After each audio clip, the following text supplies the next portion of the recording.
Жайылым жерден айырылып қалғалы тұрмыз. Түркістан облысы Шардара ауданына қарасты Қоссейіт ауылының тұрғындары осылай деп арнамызға арызданды. Олардың сөзінше, ел игілігіндегі мал жайылатын жердің бір бөлігін жеке кәсіпкер құмтас өндіретін карьерге айналдырып алған. Онсыз да жайылым жер жетіспей жатқанда бұл мәселе халықтың уайымын күшейте түсті дейді шағымданушылар. Қоссейіт елді мекенінде 5000-нан астам халық тұрады. Мұндағы тұрғындар негізінен ауыл шаруашылығы саласымен айналысып келеді. Ауыл маңында жергілікті азаматтарға тиесілі 7000 гектарға жуық суармалы, 370 гектар жайылым жер бар. Бүгінде сол 4 түлік жаюға арналған жердің 26 гектары құмтас өндіретін карьерге айналған. Бұл жағдай ауыл тұрғындарының наразылығын тудырып отыр. Біз мал жайылымды құртатын болыңдар ғой. Мына жолды құртасың, мына канал құрайды. Ертең бұны сен тағы төмендетесің, мына жерге келіп мал құлайды. Мысалға, Түркістан облысы әкімінің Шөкеевтің айтқан жері ғой, жерді қазуға бермеңдер, қазбаңдар деген телевизияда шығып айтқан оны. Сен де неғып тыңдамайсыңдар, бұл қалай болады ол? Біз ертең қаяққа жаямыз? Ауылдан шыққан малдың осыдан басқа жер жоқ, жайылатын жері. Дауға себепкер болып отырған жердің нысаналық пайдалану мақсаты сонау кеңес үкіметі кезінен жайылымға деп беріліпті.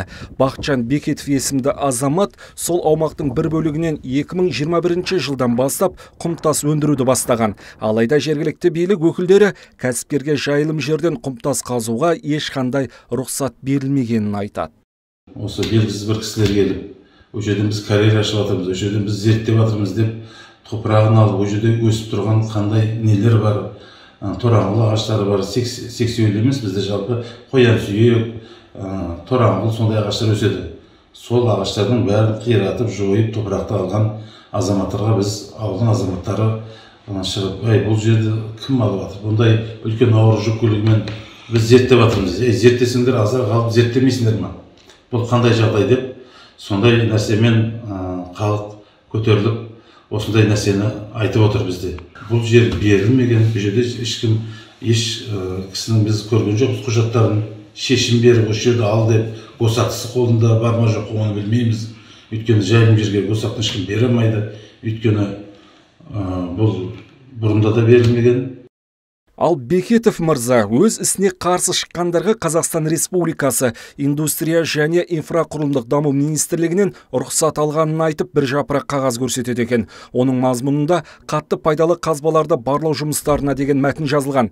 Алайда кәсіпкер бұл маңнан жер қойнауындағы құрылыс жұмыстарына қажетті материалдарды оңды-солды сатып жатқан көрінеді. Ал оның құжат деп таныстырған қағазындағы мөр көпшіліктің күдігін тудырып отыр. Ауыр жүк көліктерімен артып жатқан кезде ғана біз барып, тоқтатыңдар, қандай құжаттарың бар деп сұрап, бар құжатын алғанбыз. Бұл ауданнан да берілмеген, неден де берілмеген.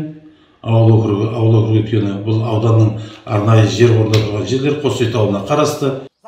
40 кісі, бір жақ қыңыр кісі, бір жақ болып дауласып жатқан тұста өзін Әлқожа, Балғожаев деп таныстырған әлдекім отқа май құйып жатыр дейді ауыл азаматтары. Кәсіпкердің мүддесін ашық қорғаған блогер сөзге тоқтамай өзіне қарсы пікір білдірген азаматтарды шетінен балағаттапты. Әкімсің ба, қатынсың ба, маған без разница. Әкімнің маймыл болып кеткен шығар бүкіл қазақ. Неге?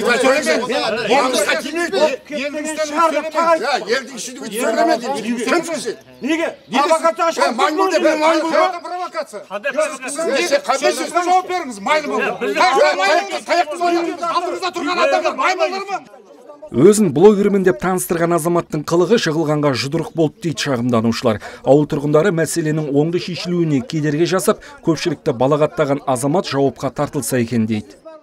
Барса ол біз өзіміз қатыға анаған жақтап жүрген жіктеген. Шендерді дейді, анау, мына тобырларды кім әкелген дейді, мына әкімнің істеп жүрген тірлігі, әкімнің ешқандай қатысы жоқ біздің барғанымызға. Халықтың сөзін сөйлейді екен, мықты жігіт екен ғой деп ойладым да, оны Белғожаев, Әлқожа деген кісінде, ой, мықты екен ғой. Ләжі болса жол ағықты 5-10 адам болып, ауданның әкімшілікке кездесетін болып шыққанбыз. Кеген не беттен алды, мына Нүқыл жиналып келген әкімшіліктің маймылы деді ме, иті деді ме, ондай деп адам намысына тиюге болмайды ғой. Әлқожаның ютубқа шыққанына бәріміз жиналып барғанбыз. Барғаннан ауылдың, әкімшіліктің, аудан әкімшілігінің иттері келді міне алдымызға деп сөйлегені бірінші құзырлы органдарға құлақтарыңызға алтын сырға соны жақсылап блогердің өзін жақсылап тергеудің мәселесін қарауға сіздерден өтініш қыламын. Ауыл азаматтары орын алып жатқан жағдайды баяндап, аудандық құзырлы органдарға арызда жазған. Егер карьер жұмысы тоқтамаса, облыс орталығына тіпті Ақордаға дейін барамыз деп бекініп отыр. Қанат Байысов, Қуаныш Әуелбеков, Сәкен Серқұл, Әділет ақпарат.